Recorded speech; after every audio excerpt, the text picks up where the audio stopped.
Welcome back, Chris Mason. Hello. Hello. Are you rested after your Easter break? I think I'm supposed to say I'm recharged and ready to go. No, but I am, actually. I had a nice break. It was all good. They were into election campaigns and all of that. There's no shortage of news about. Well, your first gig, I noticed, was the Scottish Leaders Debate on Sunday night. Yeah, Paisley Town Hall on Sunday evening. Fascinating six-way debate. There's another one to come in Wales. That'll be six-way as well in a couple of weeks' time. And all the debates going on in England too. So, yeah, you can't beat election campaigns. And yes, there's more than one this time. And you're also back to another old chestnut, which is a row about defence spending.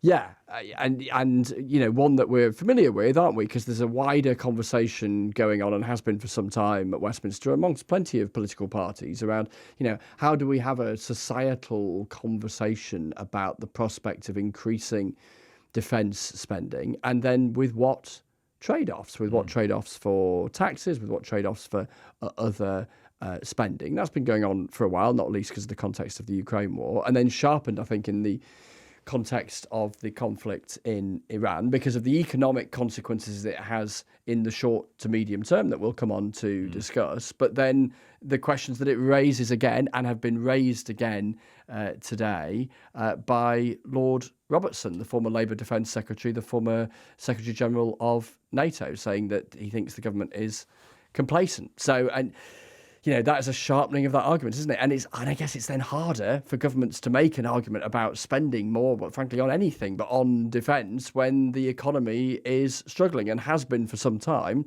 and with indications today that the war is going to make things harder still. Well, Chris, keep your powder dry on that issue because we're going to be digging into it in depth in this episode of Newscast. But before we do that, we're going to unveil our new edition of our opening titles. Ooh. And as is traditional, Chris, you have to work out how many people are in it. Okay. Take it away. Newscast from the BBC. Humanity's next great voyage begins. We are in the midst of a rupture. Nostalgia will not bring back the old order. 6, 7. Yeah. It's supposed to be me as a doctor. Daddy has also a special connotation. Ooh la la. Thinking about it like a panto helped. Do we play music now, or what do we do? Right. So, I think we've got... there was the guy from NASA, number one. Yeah. I think it was Mark Carney, the Canadian Prime Minister, number 2. Number 3, I didn't quite catch. Number 4, I think, was Keir Starmer. Number 5 was Donald Trump. And then I missed 1 or 2. Then there was Kemi Badenoch, and then there was Nigel Farage. So 1, 2, 3, 4, 5, 6, 7. I'm going to say 9. Were there 9 in total? Oh, I actually haven't kept track of how many there are, but you didn't get them all, which means there were a few spots for Newscast listeners to guess. And if you can identify the voices that Chris did not, then you can let us know. Newscast@bbc.co.uk, or you can WhatsApp us on 0330 123 9480 and see if you can beat Chris Mason. Which I'm sure you can. Right, shall we get on with today's episode? Yes. Right, well, help us to unpick this big story about defence spending. We're joined by Ben Chu, who's policy and analysis correspondent at BBC Verify. Hello, Ben. Hello, Adam. I always just thought of you as Ben from BBC Verify. I didn't realise there were so many words. Well, you can call me whatever you like. Policy analysis is pretty good. And also Helen Miller, who's director of the Institute for Fiscal Studies, is here. Hello again, Helen. Hello. Right.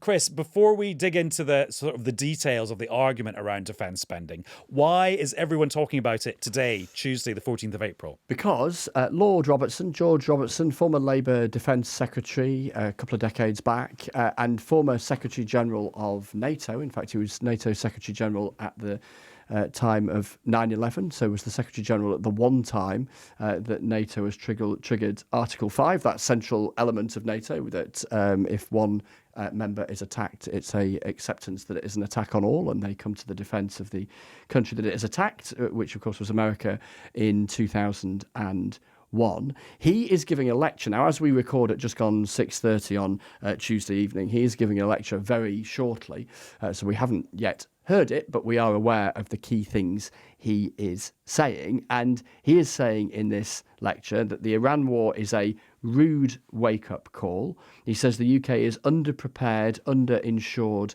and we are under attack. He says national security and safety is in peril, and he accuses political leaders of corrosive complacency. And the more recent backstory to this is that he was in the thick of a review done for the government, completed last summer, about our defence. He's kept his powder dry publicly since then. The government promised off the back of that review that it would come forward with a defence investment plan by the autumn of last year. That's not yet seen the light of day. Prime Minister says it's on his desk. Government says it's going to come soon. Soon can be quite an elastic concept in politics. And he's decided, Lord Robertson, clearly, that he's sufficiently frustrated that he wants to sort of break cover, talk publicly, set out his concerns. And that's what he's doing in this speech. The government's making an argument, as it has for some time, that it's putting up defence spending. But then, here we go into the context, yes, of the war in Iran at the moment, the wider context around Western security, war in Ukraine, etc.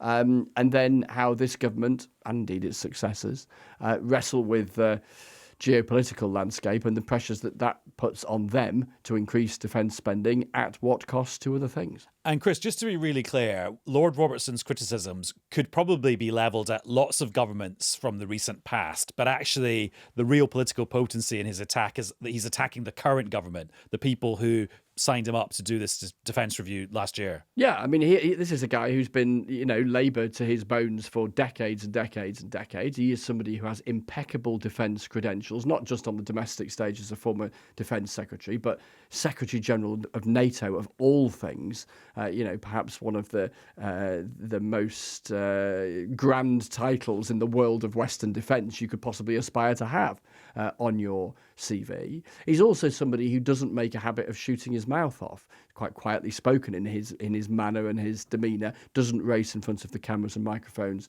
very often. In fact, it's been quite the persuasion job as we await to hear this speech this evening as we record, to even get a camera in the room to record what he's saying. So that just gives you sort of some sense around him as a figure in defence, but also him as a character. And clearly, given his party affiliation, it is a sharper critique for this government to absorb than it would if it came from somebody who a government could label as a partisan critic, an instinctive partisan critic from across the political divide.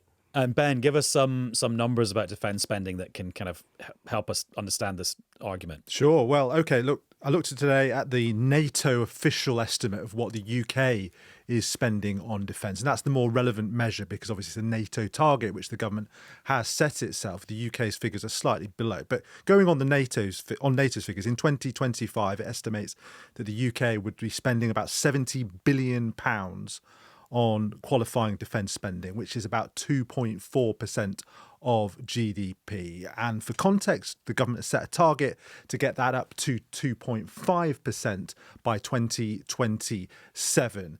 And to do that, it chose to cut the foreign aid budget by about 0.2% of GDP. So it's basically, as a result of that decision, it's spending in today's money about another £6 billion on defence to get to that 2.5% target.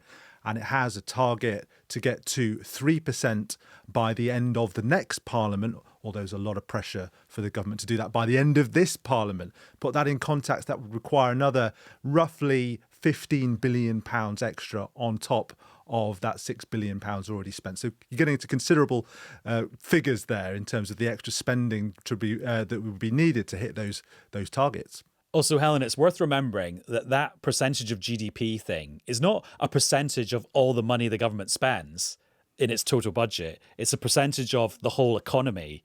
So it's a sort of funny kind of yardstick compared to how we measure public spending in lots of other areas. It is funny, and it's important to say it's if all the income we create, so it's saying 2.5% roughly of every pound created in the economy in a year will go on defence spending, possibly more if they reach their targets.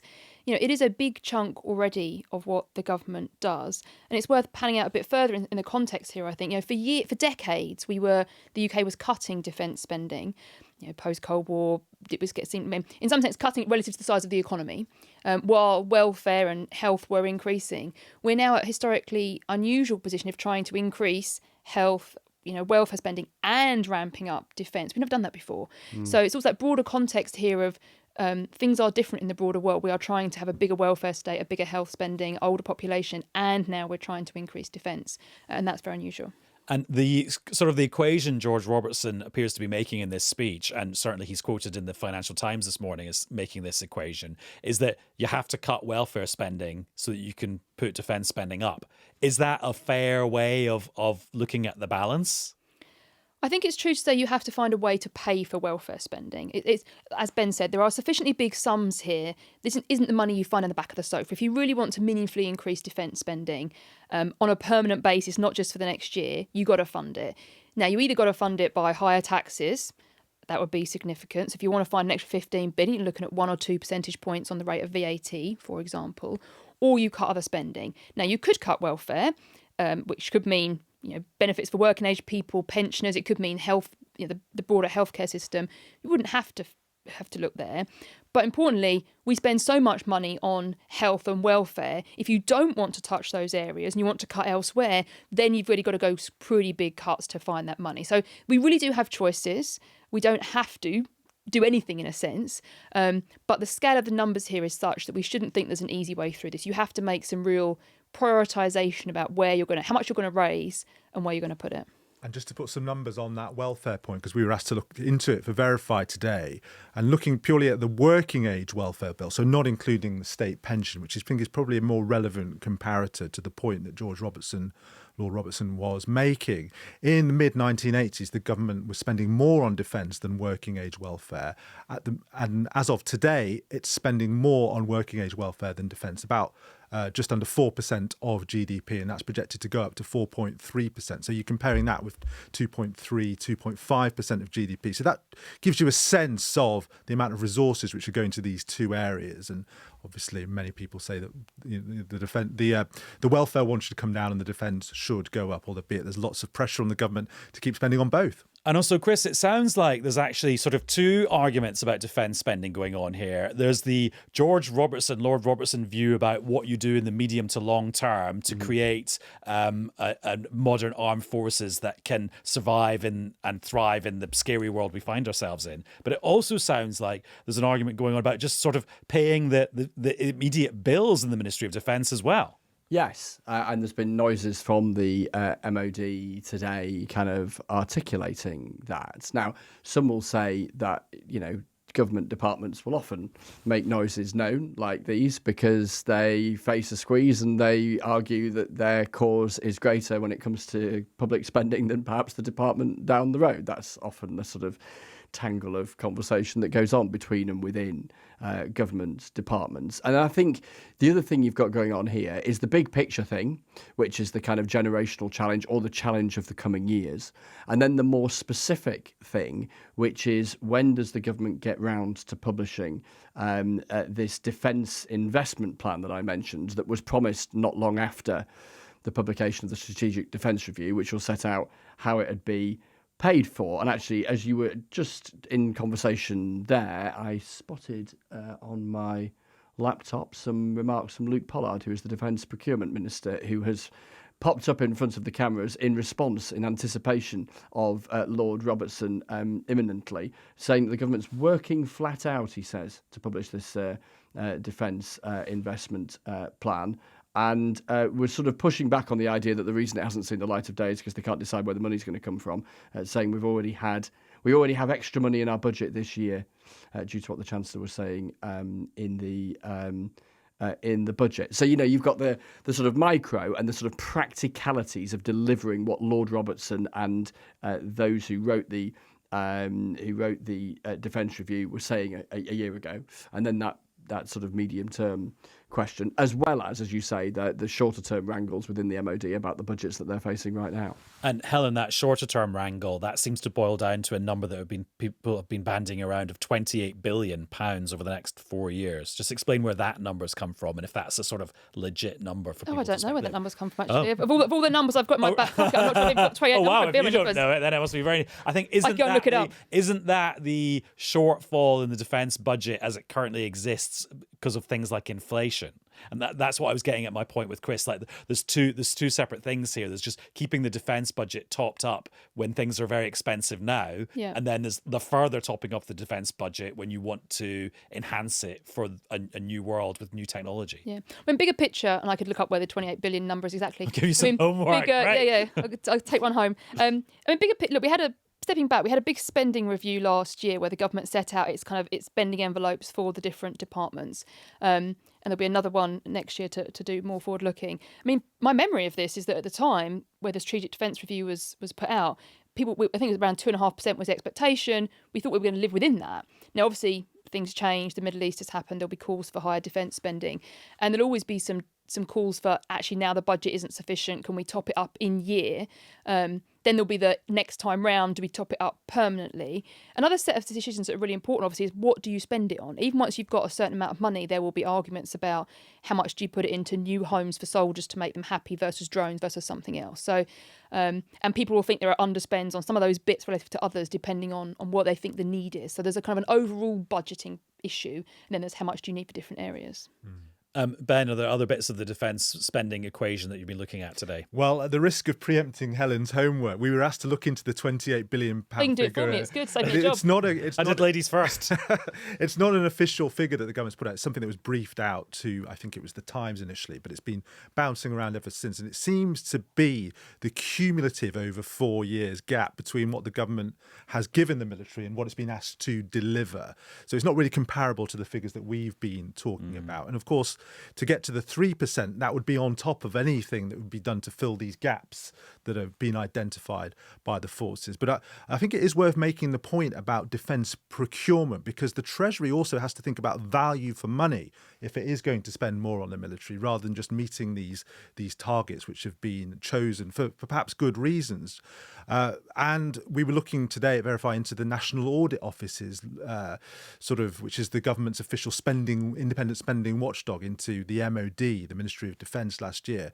And it was quite concerning on that value for money front. It said that obviously the MOD has lots of big capital infrastructure spending projects. Obviously, it has to spend a lot on new military equipment all the time.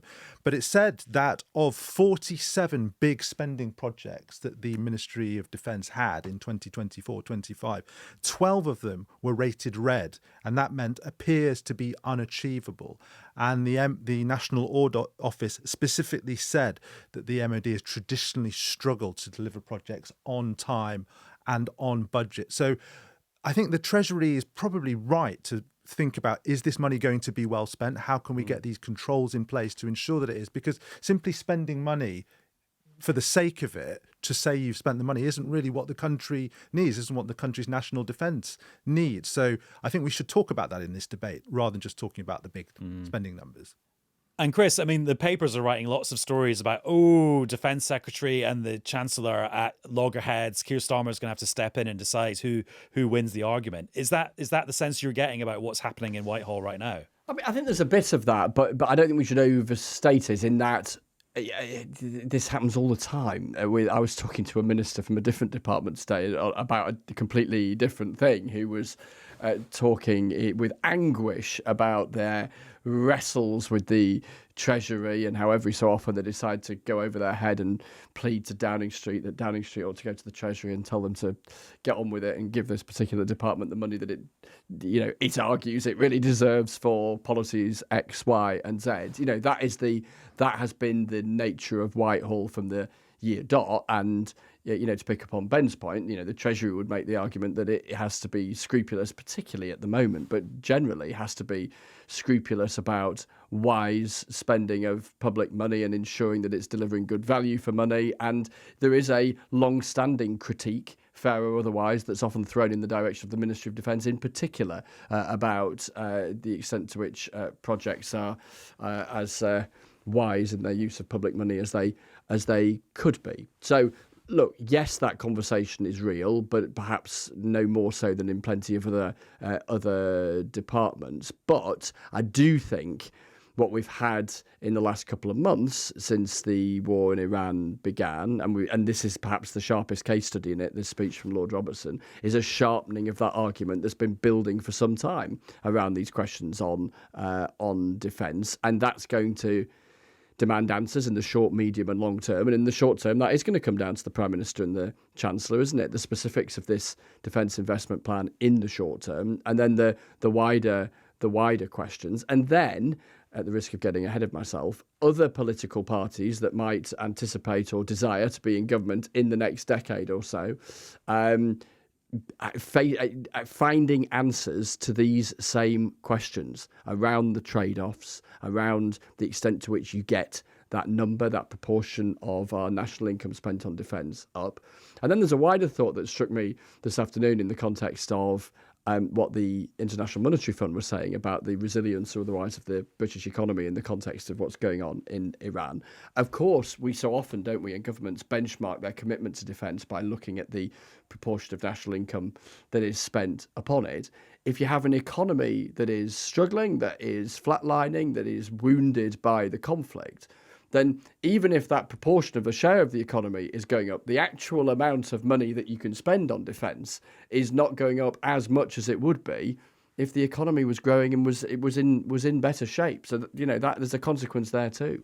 Yes, Helen, Chris mentioned the IMF, the International Monetary Fund. There's all these big meetings in Washington they have every spring with all the central bankers and the finance ministers. Rachel Reeves is there. And the big thing that happened today was they published their World Economic Outlook, which is their projection for the world economy in the next couple of years. And it looks like the UK came out of that particularly badly because lots of countries had their growth rates cut as a result of the conflict with Iran. But it looks like the UK had theirs cut by more than most people did. Yeah. I mean, there's a few things worth saying. Is that one is that nobody is surprised that growth forecasts are being cut this year. I mean, the war basically means we are poorer and therefore we will grow less strongly this year. So that isn't a surprise. The other thing worth saying is that there is just a huge amount of uncertainty here. These are forecasts. We shouldn't over-calibrate. Nobody knows what it's going to look like and how exactly the UK will do compared to others. It will depend on all sorts of things that beyond our crystal balls. So we shouldn't over-calibrate to any given number. But yes, it looks like, at least on the IMF projections, the UK is doing worse. I think there'll be a whole bunch of different reasons for that. We're a big energy importer. We are very reliant on that. Very reliant on gas. Gas prices are higher. Inflation was already pretty high in the UK relative to some other countries. There was already some concerns it was a bit sticky. This is going to push up more on inflation. So there's a whole bunch of things going on there. I think the bigger question that I think got a lot less attention today actually is that what's really going to matter for all of us, for our living standards, is not just what happens in the next year. Obviously that's important, but actually how permanent is this? If actually, the war ends and prices come down and actually in a year or two we're back kind of on track, it will be an annoying blip, we'll be a bit poorer, but we'll be okay. If this really is a permanently worse situation where prices are permanently higher, there's permanently more uncertainty, that's really bad news. Well, yeah, for example, is it like the global financial crisis of 2008, where you look back at the graphs and the gap between where Britain is now as a result of that and where Britain would have been if it hadn't happened? Like, the gap is huge between the parallel universe and the current universe. Absolutely. In some ways, big change in the growth rate. I mean, all growth rates are small in some sense. Changes for a year matter. But if you have them compounding over very many years, that's when you really start to look forward and think, hang on a minute, we're talking about how we can afford defence or health under the current projections. If those projections come down, then we're really looking at a difficult situation, to funding the future. So I think that, the news today was all about, well, the UK looks worse this year than others. Fine. What we really should be thinking about, and no one knows the answer to this, but really is what's the long-term damage from this going to be? Also, what I can't work out is all these wise owls at organisations like the IMF or the Bank of England saying, nobody panic yet. We don't know really what's going on. It might not be as bad as we think. Is that them being responsible and not stoking panic, and therefore the bad thing happening because they've said it's going to happen? or are they a little bit in denial? Because people keep saying, for example, the oil trade. Yeah. Oh, bless you, Chris. Sorry, excuse me. It is hay fever season. Because I see a lot of people saying, oh, hang on, the people that trade oil, for example, aren't panicking enough about what's going on. And that the true worst case scenario is not being reflected in the oil price. Like, where are you between like don't panic and panic loads? Well, I'm sort of in the camp of temperamentally, I think of you as a non-panic person. Panicking is never the right option, so don't panic. That's not going to help you. I was using it as a euphemism for a level of concern. Yeah, I think it probably hasn't. Look, nobody knows what's going to happen. That's the main message. I don't know. Nobody else knows. But is that nobody knows in a reassuring way, or nobody knows in an unreassuring way? Well, nobody knows is that like nobody knows. So I think there is uncertainty. Like I can foresee a set of things where actually the war ends quickly and we're not too bad. I still think we're not going back to where we were in January. I think the world, I think there will be some damage that persists longer than this year. I also imagine if we're still here at Christmas with a war, then I'm going to be, closer to that panic button. I think what hasn't really probably sunk in is that we are poorer. The question is only how much poorer. So there's no world in which here we're not poorer. I mean, we citizens, we people, we are having to pay more for what we import. That is bad for us. Now it may go away, but we're not going to catch up, I don't think, and like regain what we lost in this period. So I think it's bad news. We should be sort of knowing we have to live within these means to some degree. Now, hopefully it won't be too bad. Hopefully it will be a bad year. We will recover. But I think that my sense is that in the broader psyche, there isn't recognition that we are just poor. I mean, one way this, I think, comes out is in the discussion about should there be a support package. Now, in some sense, the more temporary... For people's energy bills, or businesses' energy bills. The more temporary this is, actually you think it's just a temporary blip, we're going to help consumers and firms get through this. You borrow a bit of money, you help us get through. Maybe you do that, but the more permanent it is, it's just like, well, there's no borrowing that gets you out of that. You're just poor and you've got to live up to it. So I think that's the discussion where I'm not really seeing, I don't think. So like, not panicking yet, but this is definitely a serious situation. So there is one three-lettered acronymed organisation which says this is pretty serious and we should really worry, which is the International Energy Agency. So the Fatih Birol, who was the head of that, said the world is facing its biggest energy shock in history, bigger than the since energy was invented. Well, pretty much. So he's really sounding the warning about the implications of that. And to Helen's point, he is saying we need to take action now to reduce the amount of energy we use. So drive less, reduce speed limits, conserve energy, which is pushing against a lot of what people are asking for, or some political parties are pushing for, which is subsidies to the costs of buying that energy. So I think it's really interesting that, the guy who is really at the coalface, so to speak, of the energy question is recommending a particular form of policy. And a lot of political parties are saying the opposite. And I think that speaks to perhaps, maybe we do need to recalibrate a little bit in terms of how permanent this shock is going to be and the implications of that.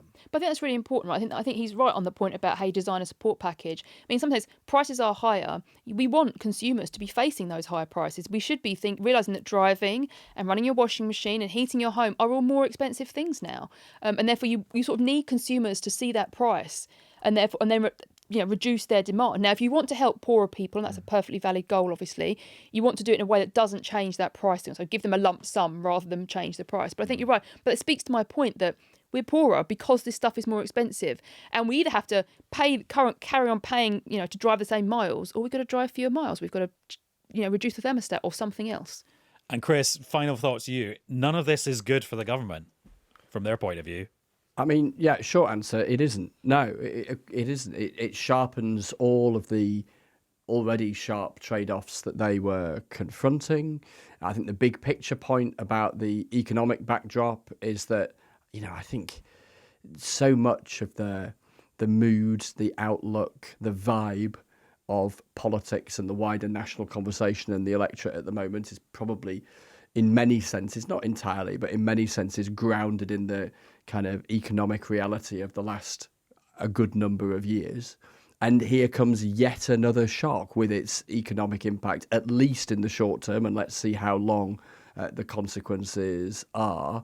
All of this in the swirl of the election campaigns going on ahead of the elections around Great Britain next month. And, you know, we only have to rewind, a couple of months to the turn of this year where the government, I think we've talked about this on Newscast before, but where the government was just beginning, tentatively, publicly, to talk about how at least some, but not all, economic indicators were beginning to look perhaps a bit better. Now, governments are always cautious about overdoing that because they don't want people sort of shouting back at the screen, at the phone, at the television, at the radio. Oh, come off it! That's not how it feels to me. But you know, they